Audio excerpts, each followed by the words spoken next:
not bow down. Let my people go. We will not bow down. Let my people go. We will not bow down. Let my people go.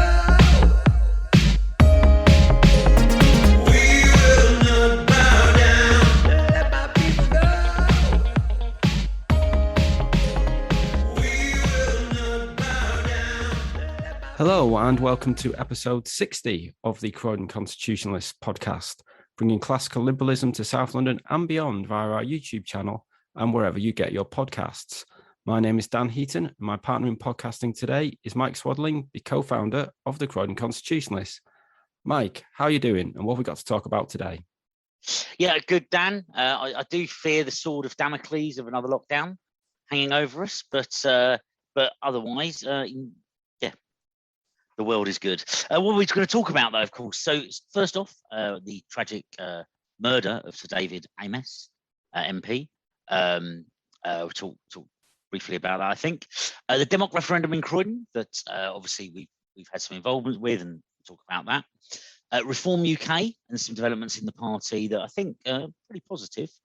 And on October and then on November, no passports required, or third Wednesday, drink sessions, and hopefully get some people along to that. And lastly, we were both at a Freedom Association event last week, and I dare say we'll touch on that. Yes, so unfortunately some tragic news, obviously, to start with. The murder of Sir David Amess, the Member of Parliament for Southend West, who was brutally killed whilst serving his constituents, holding a surgery in a Methodist church. Terrible atrocity to take place, for anybody, but a real sort of a bad thing for our democracy, with members of Parliament being attacked doing their democratic duty and serving the public.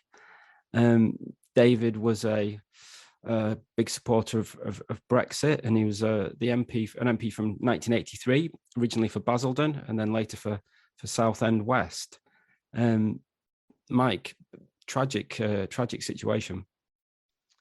Yes, terribly so, and I mean, I don't think we know too much about whether he was targeted specifically, or whether it was somewhat unfortunately him that just got picked.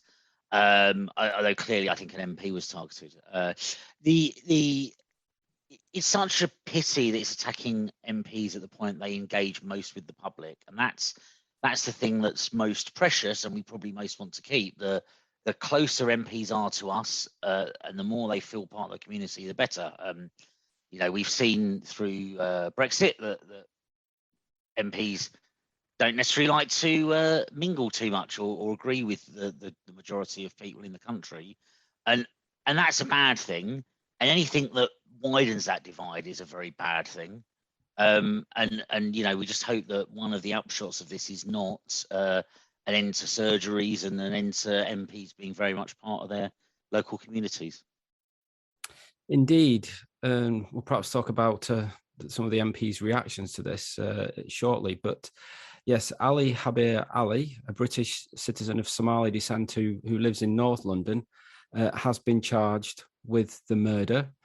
The Crown Prosecution Service have admitted that they believe there's a terrorist connection, namely that it has both religious and ideological motivations. The upshot is this Ali chap, he appears to be an Islamist extremist, living in North London, but unfortunately it does appear that he did have some links with Croydon, having been brought up here for part of his life, and indeed attending a Christian school, the Parish Church Junior and Infant School, which I believe is now known as the Minster Junior. So yes, it's sad that there's the whole thing is very, very sad, of course, and it's sad to have a connection with Croydon. Mike, you said there about the potential for MPs not wanting to hold surgeries in person. Of course, the reaction has been twofold here. It's been to really not discuss the elephant in the room, which is the Islamist nature of this slaying of an MP, and also the reaction of MPs in terms of what they may or may not do in the future, and indeed the calls to toughen up the online hate crimes laws.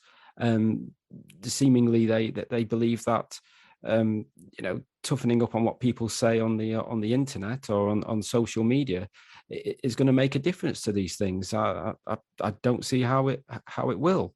What have you made of the reaction? Yeah, such a tragic event, and unfortunately, it does rather seem that rather than a terrorist incident, if you went by the media, you'd have thought it was as a result of sort of badly worded tweets.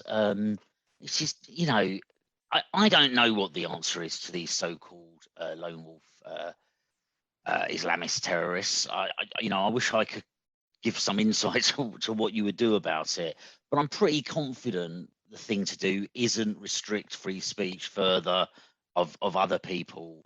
It isn't to ignore that it happens. And it does rather seem that that's what the collective media political class wanted to do. And you don't have to go on endlessly about it, but you do have to take some successful action. And I think at least being open to what it is the start point of that. It certainly isn't. It certainly wasn't a result of badly worded tweets or hurty tweets or whatever we want to call them. I mean, as unpleasant as Angela Rayner's comment about Tory scum was, it wasn't a result of that either. It's down to a particular aggressive belief that results periodically in slaughter, not least against fellow Muslims. But it's MPs, the political class reaction is it reminds me of the I'm trying to remember who it was, but it was an American chief of staff that said, "Never let an opportunity go to waste." And this is absolutely, we want to bring. We've not been happy with people having free speech. We've not been happy with people disagreeing with us of late. And here's something we can build upon to clamp down further. Absolutely, we've got to make sure that we are able to meet our MPs, and we should absolutely not be clamping down on free speech of the individual. MPs do deserve some protection, but they could start by protecting us by actually addressing the real issues that are out there in terms of this this form of terrorism, which is clearly responsible for almost all acts of terrorism we've had in this country for the past, I suppose, probably past 20 years, pretty much. Instead, they want to they talk about focusing on extreme right-wing terrorism. Now, any form of terrorism is wrong, whether it's left-wing, right-wing, this or that. But they seem to want to they'll talk about that, but they don't want to talk about something which is quite clearly a real problem in some communities, and something that I think we'll have to address as a society in the coming years. And there is a wider point here. We both left UKIP because we didn't like their association at that time with some somewhat extreme characters who were actually banned from being UKIP members. Broadly, since the Brexit vote, we've seen a collapse of kind of what is truly far right or white race-based kind of politics in this country, which is fantastic. And it's because people feel they could take back control of the immigration system of their country. Certain things can be said. It's not taboo to sort of question leaving the EU, for instance. And I think that's seen a collapse of certain parties and groups, and that's good. But if politicians don't want them to rise again, don't ignore things that are happening. Don't sort of pretend and brush under the carpet awkward events, because that's how you cause problems. That's how you cause resentment. And if people think that it's impossible to say some things, it's not good for society. And it's not that they won't say it; it's that they'd be worse. You know, yeah, it will be much worse backlash the more they suppress things. And in a free and open society, you can debate thoughts, you can debate ideas, you can challenge the idiots and show them to be wrong, but you can also talk about the problems, and that's absolutely where we should be. Well, we talked there about a threat to our democracy. There's been an act of democracy in Croydon recently. We mentioned on the last podcast that the DEMOC referendum was upcoming. The referendum on whether or not Croydon should move from a strong leader model of running the council to the council being run by a directly elected mayor. Well, the referendum took place on October the 7th, and it was a resounding victory in favour of change. It was about 80% of the votes were in favour of a directly elected mayor, albeit, and as we perhaps suspected, on a very low turnout of only 21%. And Mike, not a surprising result in some ways, but what did you make of it? I don't think it was terribly surprising, other than by the overwhelming nature of it. I think it's Labour Party had put a lot of effort into going against this, particularly Labour Croydon North kind of area.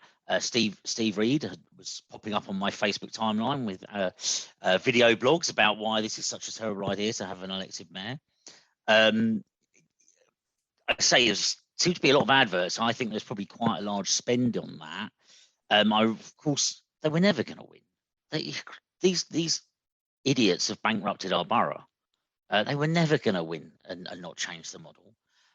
What was really telling on some of those adverts was looking at the comments, and comments that one presumes come predominantly from the north of the borough, so predominantly from Labour voters, if not indeed Labour supporters, and they basically despised what the Labour Council was doing, despised the idea that we should stay with the current model, and that's really telling some of the strength of feedback on there. Yeah, great news that people have decided, and we've now got to live with what we've got, and that's fine. That's democracy for you. I think what will be most interesting, there will be some details, I believe, now to be filled in terms of exactly how the office will function. That should come out of the council, and we'll start to see some candidates produced. And we maybe come on to talk about that in a moment. But my bet still is it will probably be a Labour mayor, but I think it will be someone that represents the whole borough far better than the system we've got today. Well, certainly there was strong feeling it would appear throughout the borough because, as I say, it was 80% in favour, but the vote for an elected mayor was won in all the wards, including some very strong, Labour wards. So it appears that even in the areas where Labour is very, very strong, and they obviously had certainly in Croydon North and Croydon Central were very much against an elected mayor, and clearly spent some money and some resources on campaigning against it. Even in those areas, they weren't able to get presumably their voters to vote as they wished. Yeah, absolutely. And look, it's brick by brick have been a nightmare in the south of the borough. They haven't always been perfect in the north of the borough either. There's been a lot wrong with them, and they've upset people all over the shop. Quite an achievement. Indeed. They're equality. They believe in equality of offending people, which is good. But you mentioned about the potential candidates will be announced, and we've not heard from Labour who they'll be selecting, but we have heard from the Conservatives. They were very quick out of the blocks. Within days of the results, they announced that Councillor Jason Perry will be standing for them as the mayoral candidate in May. Mike, obviously very quick out of the blocks. Are you inspired by this choice? I am no, not slightly, and I don't. I'm sure he's an incredibly decent man. I think the Conservatives had voted for most of the budgets that led us to bankruptcy. No one is going to get behind or excited, I think, about that nomination. I certainly hoped that we would get someone or someone come forward for the referendum for mayor that would be inspiring. And frankly, I think all Labour need to do now is not pick one of their existing councillors. If they pick someone interesting or different, I say that with one exception. I would have thought Andrew Pelling would be quite an interesting exception to that. If they pick someone that isn't one of their existing councillors, or someone like Pelling who's been an MP, he's got a more interesting background, then that will be a bit different, and people will vote for it because the Tories have made it very easy for them. Indeed, it's maybe slightly different, but it would be sort of more of the same, wouldn't it? Really, if it's a current councillor. So yeah, it'll be interesting to see who Labour select, and of course, the Greens have certainly been campaigning very hard in where I live. So we'll see if they're able to put somebody interesting up, and who knows, even the Lib Dems. Interestingly, just saying that, this might be an opportunity for a smaller party to make a breakthrough somewhere in Croydon. Parties today focus all their votes on the Addiscombes and Addingtons and Wadden, those swing wards, and they obviously don't worry too much about their wards that they will comfortably win, and they have quite heavy concentration of resource in quite a small area. For the mayoral referendum, they're going to have to put resource everywhere. No doubt they will still at a council level focus on the same wards, but for the mayoral part, they're going to have to spread their resource between two different elections on the same day in two different sort of broader areas. And that creates an opportunity, I think, for some of the smaller parties. Maybe if they run a mayoral candidate, but with a view to throw your resource at one ward, creates an opportunity to upset something. I think of the Lib Dems up in Norwood, or maybe some other party if they if the Reform Party get their act together in Addington, that kind of thing. There could be some opportunities, and I think that would, whilst I might not agree with a lot of those parties, that might be quite an interesting turn up for them. Yes, no doubt there'll be some interesting developments between now and May. Well, one party that you alluded to there has actually made some changes. Some changes that I know some people have certainly been suggesting they should be making, and should have made perhaps some time ago. Reform UK. So the party that was for a while known as the Brexit Party. So what are these? What's these changes that they've made, Mike? Yeah, so some interesting things, haven't they?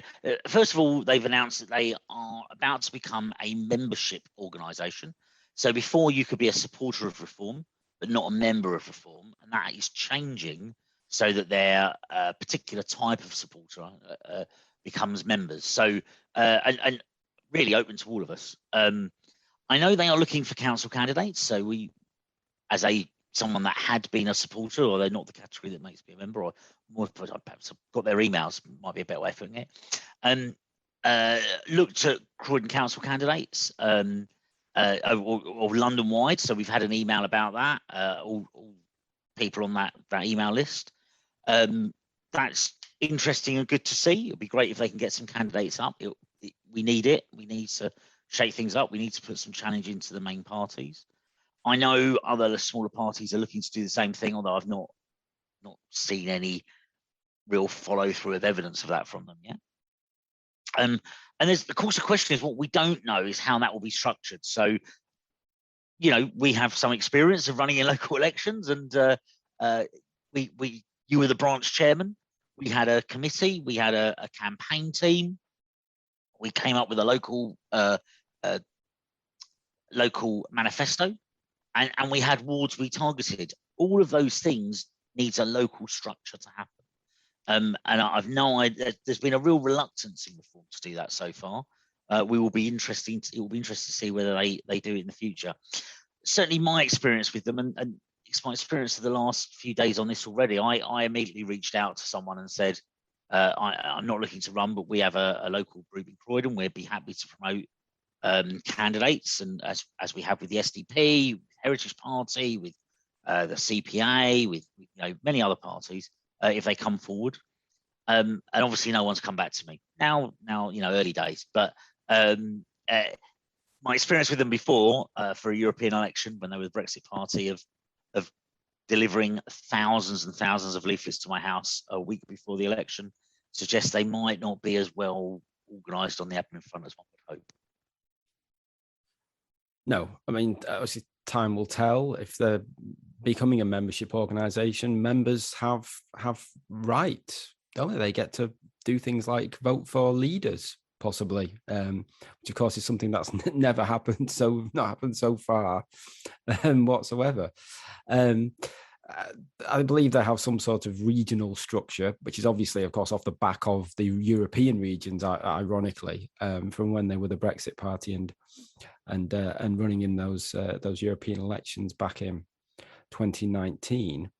But yes, they'll have to get some sort of branch structure together if they're going to field council candidates, which is certainly something that they are suggesting that they're going to do. And frankly, if they want to ever get any MPs, they do need to have a cohort of councillors in an area, or it's extremely helpful if you do. And really, the best way to do that is to have some effective branches.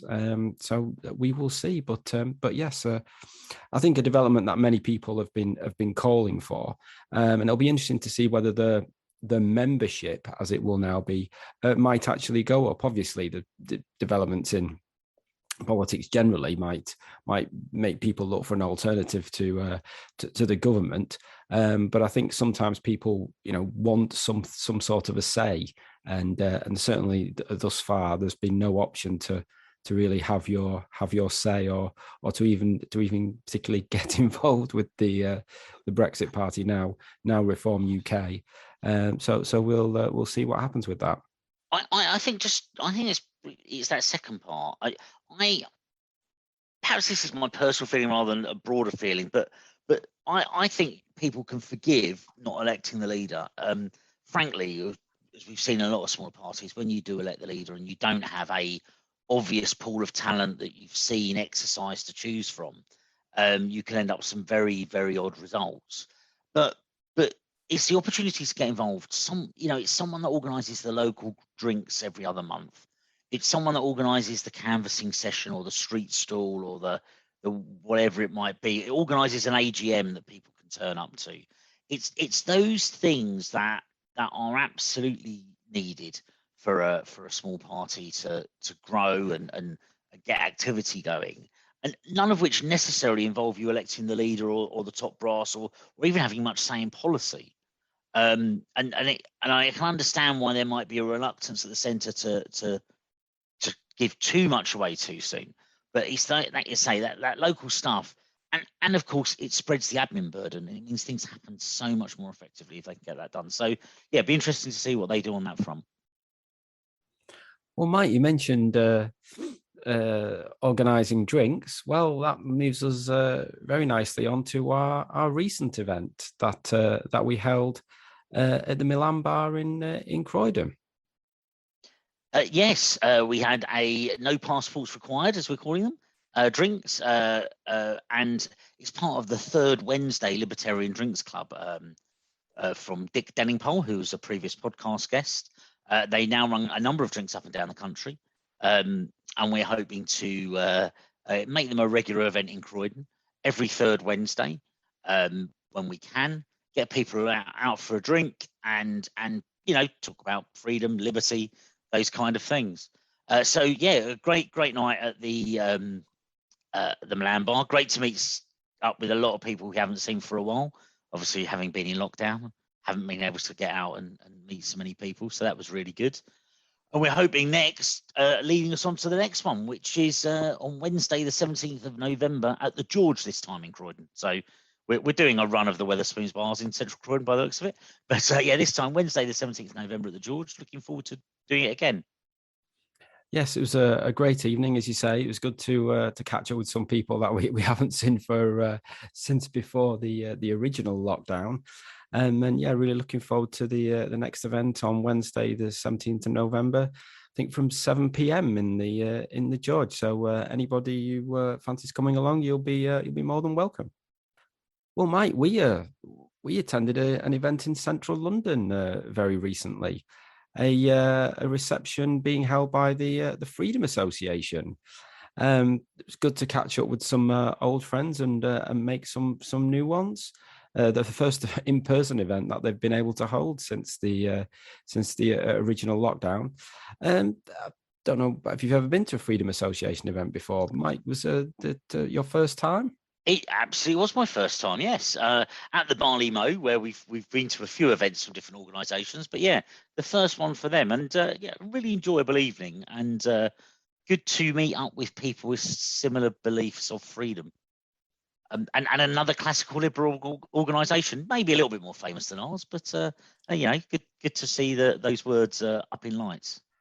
Absolutely, it was good to catch up with some people that we've had conversations with online, but we've not actually had the opportunity to meet in person. One person who I think it does deserve a mention is somebody who I've known for many years, and who retired from his position as the chief executive of the Freedom Association last year, and that's Simon Richards. And there was a presentation on the evening to recognise his efforts over the years with the Freedom Association.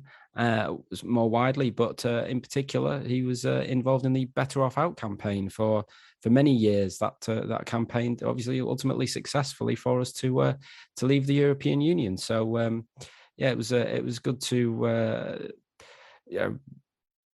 give him a pat on the back, as it were, after the long time that he's been involved in the Freedom Association and working for them. Yes, very much so.